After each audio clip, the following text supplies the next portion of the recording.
What's up? Top of the morning, bro. How you doing, King?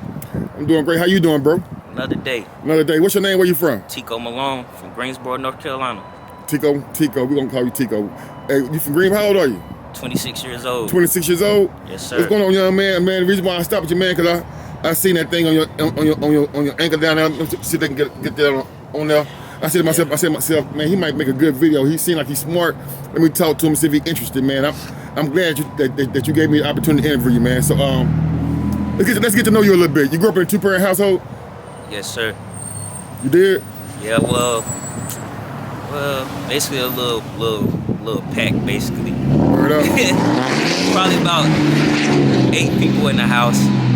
Oh, 8 people in the house? Yeah. Well, My grandma and grandpa. Okay, so you family oriented there. So Yeah. let me ask you something. So how would you say your childhood was?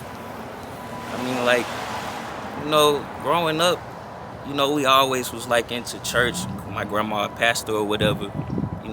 We always had all the stuff we wanted, good clothes, video games, good meals and stuff like that. I really don't know like what really happened, just like, cause like I was young though, like I think I was in like 3rd grade or something, as far as I remember. All I remember is like 3 workers coming to my classroom telling me like, pack my bags, I'm going to a better place or something like that. I ain't really understand what was going on at the time. But like the next day, some more workers came and met with me or whatever. And they broke stuff down to me and elaborated and let me know that we was gonna be going to a different placement or whatever. I mean, I didn't really sense any problems at home, because just the love being around my mom, my sisters and stuff, that's all I cared for. Like, I ain't feel like we was I get what you're saying, but as a kid, you feel like you're around all your loved ones. Yeah. But to the rest of the world, they might see something that you don't see as a kid. Right. So and they took you and put you in a foster home. Mm-hmm. Oh yeah. So how long did that last? Did you ever get adopted by anybody? So first I went with this lady. They took me and my youngest sister. Because they split us all up. Me and my youngest sister went to one placement. Then my other 2 sisters went to this placement. And they split my 2 brothers up. They sent one to Winston. And one of them, he was like transgressing and stuff. So I think they had tried to send him to a group home or something like that. But yeah, they sent me and my little sister together. My dad got involved or whatever. He ended up getting custody of me. I didn't like the fact that my little sister staying there with them by herself. So he didn't get because of your sister? No, because he not her biological father. Okay. So he only was willing to step up to get me because I was his biological son. And I was like, man, I don't want to leave my little sister in that placement with these people. I don't know them. I don't know what they could do to her. So I was like, I'm not leaving. I told my dad, I was like, I'm not leaving my little sister. I said, figure out something. See if my little sister can go with my other sisters. I can't leave her with these people by herself. And they gave them a call and stuff. And was like, hey, can y'all take one more? And they was like, it's their little sister. And they was like, yep, we'll take her. And they took her too. Yeah, man, that's great. Hey, yo, bro, you were standing up at a young age. So let's fast forward a little bit. So when did you start, hanging into the streets and doing your thing out here in the streets? Like, I really started being in the street because of the separation.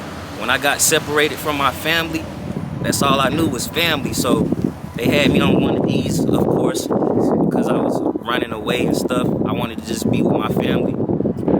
Like, that's how I ended up being in the streets, because my brothers always was in the hood. They was more advanced.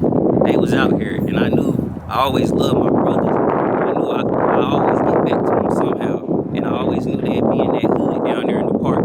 And every day I'm running home from school. I'm on house arrest though. I got like probably an hour. I'm coming from Pleasant Garden, no bus route, nothing. Walking, running, everything just to see my brothers. Like, and that's how I got stuck in the streets. Because like Foster, like when in my placement, I was supposed to be applying myself and focusing, but I was too concerned about family that I kept coming back to the hood to where it exhorted me, and I just was stuck. I didn't, because I wasn't applying myself. I didn't go to college. Come back to the street.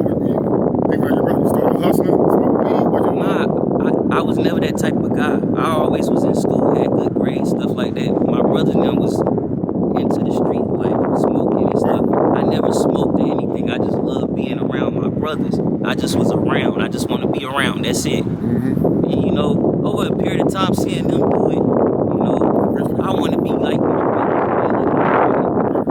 And, you know, got a little feeling, stimulate my mind, see how this feeling is. Like, oh, this how I feel.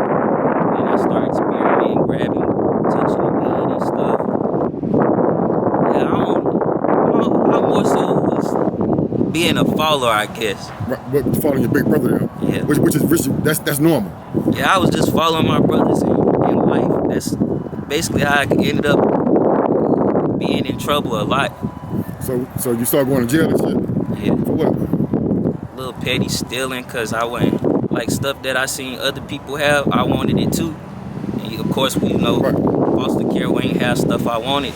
I was stealing, breaking in cars and stuff. And of course, that stuff catch up to you. That's right. All right. So weed was the only drug you had to try. Nah, weed ain't the only drug I tried. After weed, I had tried X pills and Molly and cocaine. Word up. So how you end up on house arrest right now?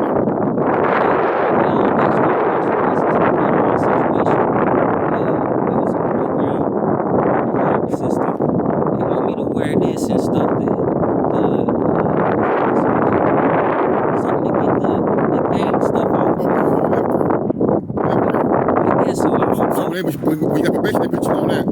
Yeah, they want me to do this for 9 months and stay 9 out of months? yeah, stay out of trouble or something. You just And came they out of gonna prison? take nah, I've been out. What do you get 9 months house arrest?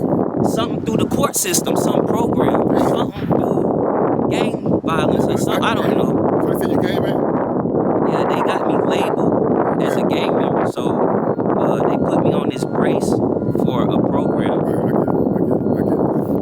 So basically, I'm complying with the program to get that stuff off. Is it helping you? Yeah, I Keep feel you out the streets a little bit? yes, because all I'm doing is going to work and home. Because, like, I work 6 to close, and of course my curfew is 6 to 6. So around those times I'm at work, so I'm just making money. You gotta go straight to the house. Yes, sir. That's right, man. I don't want to be on house arrest, but if it's better in your life and it's helping you, then shit, it is what it is. Sometimes we gotta go through the fire to goddamn turn into the gold. You feel me? Mm-hmm. So how's your relationship with your mom? Still living? Yeah, my mom's still living. My mom, good woman, man. She'll do anything for anybody. I tell you that. She'll take the shirt right off her back. Like, you might see her out here in these streets struggling. She'll still give you her last dollar. Right. She's a genuine, nice woman. It's just that she had some run-ins in the streets, and you know, sometimes people get the wrong stick. Right. So what's your status right now when it comes to the Molly, the Ace pills, and the Coke? Yeah, I don't mess with any drugs. I smoke spice though. That K2? Yeah. Man, that shit how you hallucinate. What it do to you? Nothing. It normal to me. Like, I smoke it because my urine clean. I can pass my drug tests. I can get a good job if I have to give them a urine sample. Right. So you don't show up on none of that. Nah, my urine clean. I didn't pass 3 drug tests. Right. So that K2, I heard that's some shit that people be smoking when they in prison. Then when you start smoking it at? Yeah, that's where I had picked it up at, because when I was in prison, the guys was smoking it or whatever. They weren't twinking out. Yeah, I seen people tripped out. You ever tweak out? Bust their head. Yeah, I done tripped out before. I ain't tweaked out like that. Only time I tweaked out was like where probably like where I couldn't move or something. Yeah. And somebody trying to pick me up like, man, get up. Right. And I'm like, man, I can't move. Oh, word? Word up. They got that K2. But I had one thing, but like my girl thought I was crazy because I was sitting on the porch smoking. I only hit it 3 times. Like, like you see a lot of traffic riding down the street because it's a busy road. It's right by the mall. But for some reason, it wasn't no traffic this day, and I was like, I felt like I was having a connection with someone. I don't know, like, I'm telling you, I was having a connection with somebody or something because I heard a voice in my head, and I told my girl, she's like, babe, you tripping? She was like, it's that stuff you been smoking, and I was like, no, babe. I said,